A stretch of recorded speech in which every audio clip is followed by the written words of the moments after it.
Hello, hello me, Minglava, issue Namana no Sapare. Manepiango, Tema Pine me, Manepiango,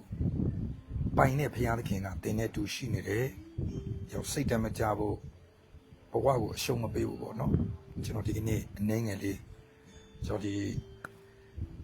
Tiniale, young Nido Majano, Genotia and Midazu, you go Monomarigo, Abijimare. So Manepiango, Louis Con Louis in Arne, Louis a swan sane, so you know, Manepiango, Mayan nine double, Chopiabu, Mapin nine double, so we don't matter to Miaga, and are your Tajaro, no? Machopian nine, Machopiachi, Majonzo, Saint Comude, Yamiao. I mentioned all the near Abidine Yaga. The gay issue crypto go, Mimi that can get in by champagne, young Gila can't tell it to so you know. Manapia to it. Poo Panziamalobu, sewing the Amalubu, so they are go, taking it, you know, a deep page in my. Amen. I don't know, General Manapia by me, Manapian go by Nepiaga, Generalune to, the net to Shine de. Amen. I don't think a good dinner. How you should be all a mate chow, no? Don't want it, Patwazi like. ဘာတွေ့ရလဲဆိုတော့ဒီနေ့အဖို့မကောင်းမသင့်တဲ့အရာကဒီနေ့အဖို့လောက်ပြီလေအာမင်ဆိုတော့ဒီနေ့တင်မကောင်းမသင့်တာတွေကြုံနေရတယ်တင်ရင်ဆိုင်နေရတယ်ဆိုရင်ဒီနေ့အတွက်ဒီနေ့အဖို့ပဲမနေ့ဖြန်အတွက်ကိုတင်ကဟာငါဒီယောဂါကြီးနဲ့ငါဒီအခက်ခဲကြီးနဲ့ငါဒီပြဿနာကြီးနဲ့ငါမနေ့ဖြန်ဘယ်လိုလုပ်ရင်ဆိုင်နိုင်မှာလဲဆိုပြီးတော့ဟိုဘယ်လိုပြောရမလဲတွေးပြီးပူနေတတ်တယ်ကွာကျွန်တော်ကိုယ်တိုင်လည်းပဲအချိန်တော်တော်များများလွန်ခဲ့တဲ့နှစ်တည်းတော့ကကျွန်တော်အဲ့လိုဟိုပါတွေးပြီးပူခဲ့တဲ့အချိန်တွေရှိပါတယ်အဲ့တော့အခန်းကလူများနိုင်ငံမှာလာနေတဲ့အခါမှာအခန်းကပေးစရာရှိတဲ့အရာလေးဟာမနေ့ပြန်အခန်းကပြည်တော့မယ်ဖျားသခင်ကိုအားကိုးတယ်လေဖျားသခင်ကိုဆုတောင်းတယ်ဖျားသခင်ကဘာလို့မပြင်ဆင်ပေးတာလဲဟာမနေ့ပြန်ကဘယ်လိုရင်ဆိုင်ရမလဲစဉ်းစားဟာမနေ့ပြန်ဘယ်လိုကြော်ဖြစ်ရမလဲမနေ့ပြန်ဟောဆိုစိုးရိမ်တယ်မနေ့ပြန်ဟိုပူပန်နေမနေ့ရောက်မှာကိုကြောက်နေတာမနေ့ပြန်ရင်ဆိုင်ဖို့ရတယ်ခွန်အားမရှိဘူးဖျားနဲ့တွားနေနေမှာတခါကြရင်ဟာငါမနေ့ပြန်ပေးစရာရှိရပါဟာငါမနေ့ပြန်ကြရင်အိမ်ရှင်ကငါ့ကိုအိမ်ကန်ကလာတောင်းတော့မှာအကျွေးတော့မရှိပါဘူးဘာအိမ်ကန်ကတောင်းတော့မှာမနေ့ပြန်ကြရင်ကလေးကြောင်းလာကပေးရတော့မှာဟာမနေ့ပြန်ကြရင်ငါဒီလိုလေးပေးရတော့မှာတွေးပြီးတော့ပူတယ်တကယ်တော့မနှက်ဖြန်အတွက်ဖခင်ကသူ့သားသမီးတွေတင်းနေကျွန်ုပ်တို့မနှက်ဖြန်ကိုအကောင်ဆုံးပြင်ဆင်ထားပေးတယ်ဆိုတာကိုဒီကနေ့ကျွန်တော်ပြန်အသိပေးခြင်းတယ်အဲ့လိုပါပဲကျွန်တော်လည်းပူခက်ပါတယ်ဒါပေမဲ့မနှက်ရောက်တော့ကျွန်တော်တို့ပူနေတဲ့အရာကမနှက်ရောက်တော့ဖခင်ကဘာလုပ်ပေးလဲသူ့နီလန်းပေါင်းမြောက်များစွာနဲ့ဖခင်ကအကလုံးကိုအစဉ်ပြေချွတ်ချွတ်မွေ့မွေ့ပြင်ဆင်ပေးခဲ့တယ်ဒီနေ့ပဲညီလေးတရားကိုကျွန်တော်တက်သိခံတယ်ချင်းမိုင်မှာနေတဲ့ခါမှာလို့ရေထဲ့တောက်စရာရေဝယ်တောက်စရာတပတ်တောင်မရှိတော့တဲ့ဘဝကနေဖခင်ကကောင်းချီးပေးတယ်ဒါပေမဲ့ရေတောက်စရာမရှိတော့တာလားမဟုတ်ပါဘူးတပတ်မရှိတော့ဘူးဒါပေမဲ့ဘာလုပ်လဲဖခင်ကညပိုင်းမှာမနက်မှာတောက်စရာမရှိမယ်ညပိုင်းညနေပိုင်းနေ့လယ်ကနေညတိဖခင်ကတပတ်မရှိတော့တဲ့ဘဝကနေဘတ်9000ကျော်ဖခင်ကပြင်ဆင်ပေးတယ်အာမင်အဲ့တော့ကျွန်တော်တို့အချိန်နဲ့တော့ဘုရားကအလုံးလုံးမှာမဟုတ်ဘူးဘုရားကသူ့ရဲ့အချိန်သူ့ရဲ့အချိန်နဲ့ပဲဘုရားအလုံးလုံးတယ်ဗျာဒါကြောင့်တို့လူတွေကအရန်လောတယ်လေကိုတော့မလုပ်ဘူးလားကိုတော့ဘာလို့အလုံးမလုပ်တာလဲကျွန်တော်တို့ကဘုရားအောင်ပေးဟာကိုတော့အခန်းကပေးရတော့မယ်လေဒါကျောင်းသားကပေးရတော့မယ်ကိုတော့အခုထိအလုံးမလုပ်သေးဘူးလားကျွန်တော်တို့ကဘုရားကိုမေးတာပေါ့ဗျာအဲ့ဒါဘာဖြစ်လဲဆိုတော့90ဖြစ်တဲ့အတ္တတာဖြစ်တယ်အဲ့တော့ဘုရားကိုတကယ်ယုံကြည်စိတ်ချတယ်ဆိုရင် complain တက်စရာအကြောင်းမရှိဘူးကျွန်တော်ဘုရားကိုမယုံကြည်မစိတ်ချလို့ကိုတော့မလုပ်သေးဘူးလားကိုတော့အခုတတိကိုတော့လက်တော်လည်းမမြင်ရသေးကျွန်တော်မနေ့ပြန်အိမ်ကန်းကပေးရတော့မယ်အဲ့ဒါဘာလဲဆိုတော့90ဘုရားက90မလို့ချင်100ရာခိုင်နှုန်းဒါကြောင့်ကိုတော်၌တင်းရဲ့စိုးရင်ချင်းအမှုရှိသမျှကိုအနံတော်လေတင်းရဲ့စိုးရင်ချင်းတွေအားလုံးကိုငြိမ်သက်ခြင်းဖြင့်ပြောင်းလဲစေမှာတစ်ပေအခန်းကြီး9 6ခွန်8ဖတ်သွားကြည့်ပါတင်၌စိုးရင်ခြင်းအမှုရှိသမျှကိုတော်၌အနံ့တော်တို့ပြုနေကိုတော်ကစီရင်ပေးမယ်ပြင်ဆင်ပေးမယ်ကျွန်တော်တို့ကစုတော်တောင်းတယ်ယုံကြည်လားဆိုယုံကြည်တယ်ဒါပေမဲ့ကိုဖြစ်ချင်တဲ့အချိန်မဖြစ်လာတဲ့အခါမှာဘုရားကိုမင်းကိုထုတ်တယ်ကိုတော်ဘာလို့မပြင်ဆင်ထားပေးတာလဲဘာလို့အချိန်မီမလုပ်ပေးရလဲအဲ့ဒါကမယုံကြည်ဘူးယုံကြည်တယ်ဒါပြောလိုက်မယုံကြည်ဘူးတကယ်ယုံကြည်တဲ့သူကပါဇက်ကနေဘာမှ complain မတက်ဘူးဘာမှဘုရားကိုထုတ်တည်ရမလားရှောက်မပြောတော့ယုံကြည်တဲ့သူကကိုတော်ပြင်ဆင်ပေးရင်လည်းမပြင်ဆင်ပေးရင်အေးစေးပဲအချိန်တိုင်းကိုတော်အလုပ်လုပ်မယ်ဆိုယုံကြည်တယ်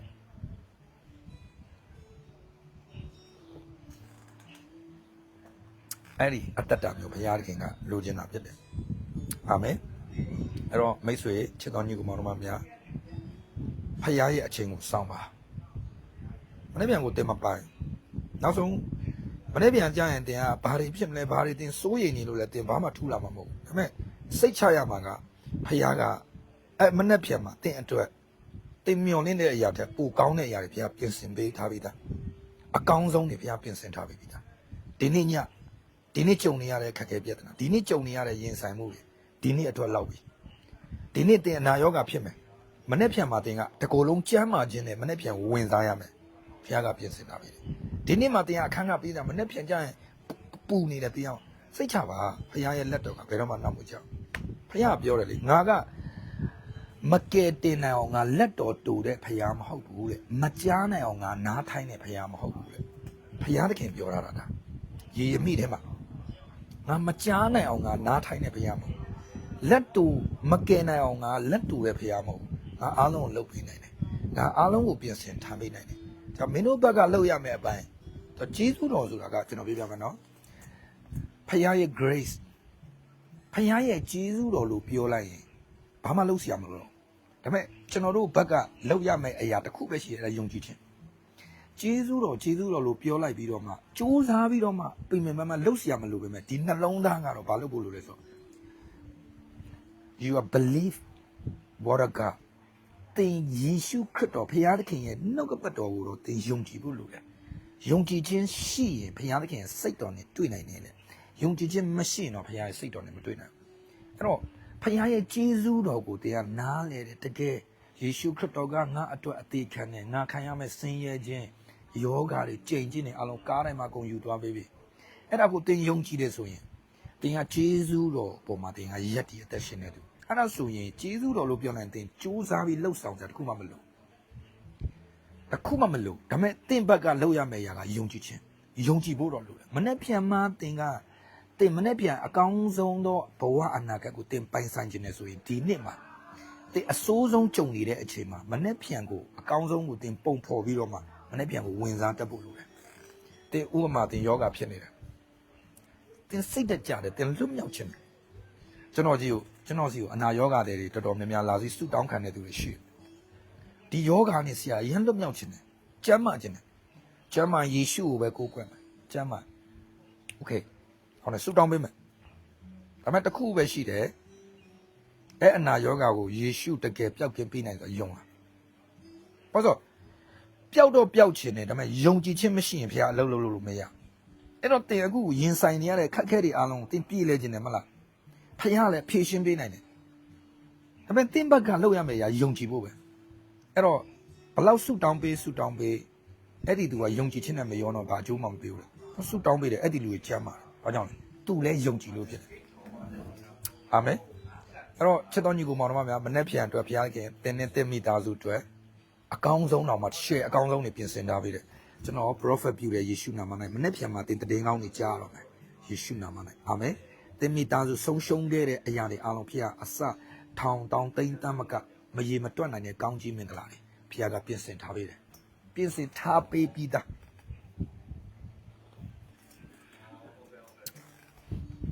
ရောက်ကျွန်တော်အနေနဲ့အထူးတင်တော့ကိုပြန်ပြီးတော့မှဒါတိနေတဲ့အရာတိပေမဲ့ကျွန်တော်ပြောပြယုံကြည်ခြင်းနဲ့မရောတော့ရင်တိထားတဲ့အရာတွေတက်ထားတဲ့အရာတွေအလကားပဲတော့တိထားတဲ့အရာတက်ထားတဲ့အရာတွေအားလုံးအလကားပဲဒါပေမဲ့ယုံကြည်ခြင်းပါလာရင်တင်တိတာတက်တာထက်ဖျားတက်နိုင်တယ်ဆိုတဲ့အရာကိုစိတ်ချနေတာ ဖခင်ကသင်သိတာတတ်တာကိုဘုရားစိတ်ဝင်စားဘူးသူ့ရဲ့စကားကိုစိတ်ချတာကိုဘုရားစိတ်ဝင်စားတာအာမင်သိတာတတ်တာဘုရားစိတ်ဝင်စားဘူးဖခင်ကသူ့ရဲ့စကားကိုသင်တကယ်စိတ်ချလားဘာစကားလဲမနေ့ပြန်ဖို့မစိုးရိမ်နဲ့သင်ငါသားသမီးဖြစ်တယ်တမန်ကျမ်းစာတစ်ချက်ပါပြောဆိုမင်းဦးမင်းလွင်ရမင်းဦးမင်းလွင်နဲ့မင်းတို့ကရတဲ့သူတွေမဟုတ်ဘူးလေပြောချင်တာမင်းတို့ကအဖေအရင်ဖျားသခင်ရဲ့အသားတော်အသွေးတော်နဲ့ရွေးဝယ်ထားခြင်းခံရတဲ့သူအဖေအရင်ကောင်းကင်အဖရဲ့သားသမီးအရင်နေဖြစ်တယ်တော့မင်းတို့စိတ်ချမင်းတို့အဆက်ကွဲဖို့ရန်အတွက်ဘဝပြတ်သွားဖို့ရန်အတွက်ငါကြံစီနေရမဟုတ်မင်းတို့အတွက်ငါပြင်ဆင်ထားပေးတဲ့အရာကလူမျက်စိပဲမမြင်နားပြင်မကြစိတ်နှလုံးနဲ့မကြံစီသေးတဲ့အရာတွေမကြံစီနိုင်တဲ့အရာမင်းတို့အတွက်ကပြင်ဆင်ထားပြီအဲ့ဒါဒီလောက်တော့မှမြင့်မြတ်လေးလံတဲ့ကောင်းကြီးမင်္ဂလာတွေပြင်ဆင်ထားတဲ့အရာကိုတို့ယုံကြည်သူသားသမီးဖခင်သားသမီးဘာကြောင့်မရတာလဲရှင်းရှင်းလေးမယုံနိုင်လို့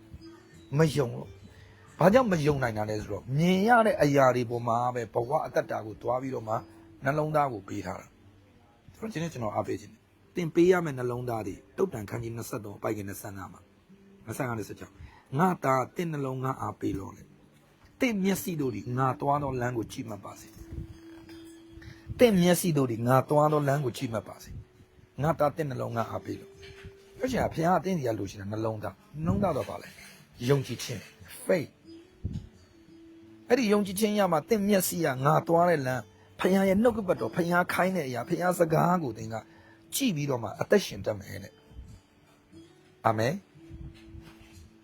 faith can ယုံကြည်ခြင်းတင့်စီရောက်လာမယ်အာမင် faith can by hearing ယုံကြည်ခြင်းဟာဒီနေ့ကျွန်တော်ဘုရားခင်ပြောခိုင်းတယ် water god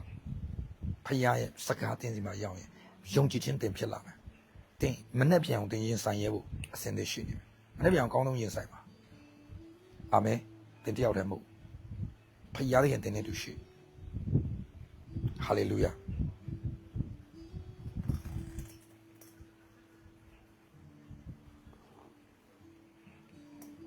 ဖခင်ကတင်ကို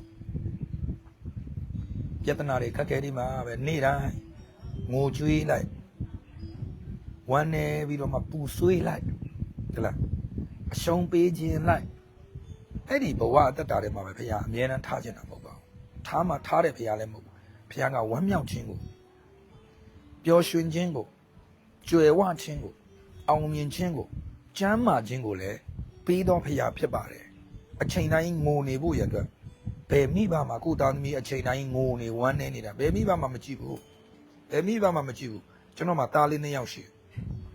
သားလေးတွေမျက်နှာမကောင်းမသူမဟုတ်ရမ်းစားခြင်းနဲ့အမေမင်းတို့စီကံအသားတွေတင်ပေးတယ်တမင်းစားပြီးပြီမဟုတ်စားတဲ့ခြင်းမဟုတ်ပြောတဲ့အခါမှာသူတို့မျက်နှာမကောင်းတော့တိတ်သွားတယ်မျက်နှာပုတ်သွားတယ်ညိန်သွားပြီဆိုရင်သူတို့ကြီးစိတ်ဆိုးတယ်လို့ဖြစ်နေဟောမိဘတစ်ယောက်အနေနဲ့ငါသားလေးစိတ်ဆိုးသွားတယ်ဘာလုပ်ပေးလဲစကားလလေးပြောငါသားရေးခဏမှစားမယ်နော်ပြန်ပြောတယ်ခဏနေဝယ်ကျွေးလိုက်ရတာပဲဒါတော့လောကမိဘတော်မှာကိုယ်သားသမီးမျက်နှာမကောင်းရင်ဘယ်လိုပြောရမလဲမနေတတ်တော့အကောင်းကင်အဖဖျားသခင်လေကျွန်တော်တို့လောကမိဘတွေထက်ပိုပြီးတော့မှသူ့မြတ်တာပိုကြီးတယ်လေတင်းဝမ်းနေနေတယ်တင်းငိုကြွေးနေတဲ့အချိန်တိုင်းတော့သူကြည့်ရမှာမဟုတ်ဘူးအချိန်တိုင်းမိဘအဖေကတင့်ကိုအမြဲတမ်းငိုစေခြင်းနဲ့ဖျားမဟုတ်ဘူးငါသားငါသမီးဝမ်းမြောက်နေတယ်ပျော်နေတယ်စိတ်အားကြီးနေတယ်တောက်လောင်နေတယ်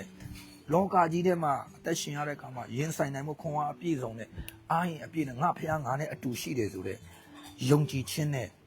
တောက်လောင်ခြင်းနဲ့ပျော်ရွှင်ခြင်းဝမ်းမြောက်ခြင်းနဲ့ကျမ်းမာခြင်းအပြည့်ပျော်နေတဲ့အသက်တာနဲ့ဘုရားသခင်ကတင့်ကိုမြင်ခြင်းနဲ့ဘုရားဖြစ်တယ်အာမင်ကြောင့်မနေ့ပြန်ဖို့မစိုးရိမ်နဲ့မနေ့ပြန်မှာဘုရားသခင်သင်အတွက်ရှယ်ပြင်ဆင်ထားတယ်ဆိုတာကိုဒီနေ့ကျွန်တော်လာအသိပေးတာဖြစ်တယ်နော်အရောက်တိုင်းဘုရားသခင်အထူးကောင်းချီးပေးပါစေအထူးကောင်းချီးပေးပြီအာမင်ဘိုင်ဘိုင်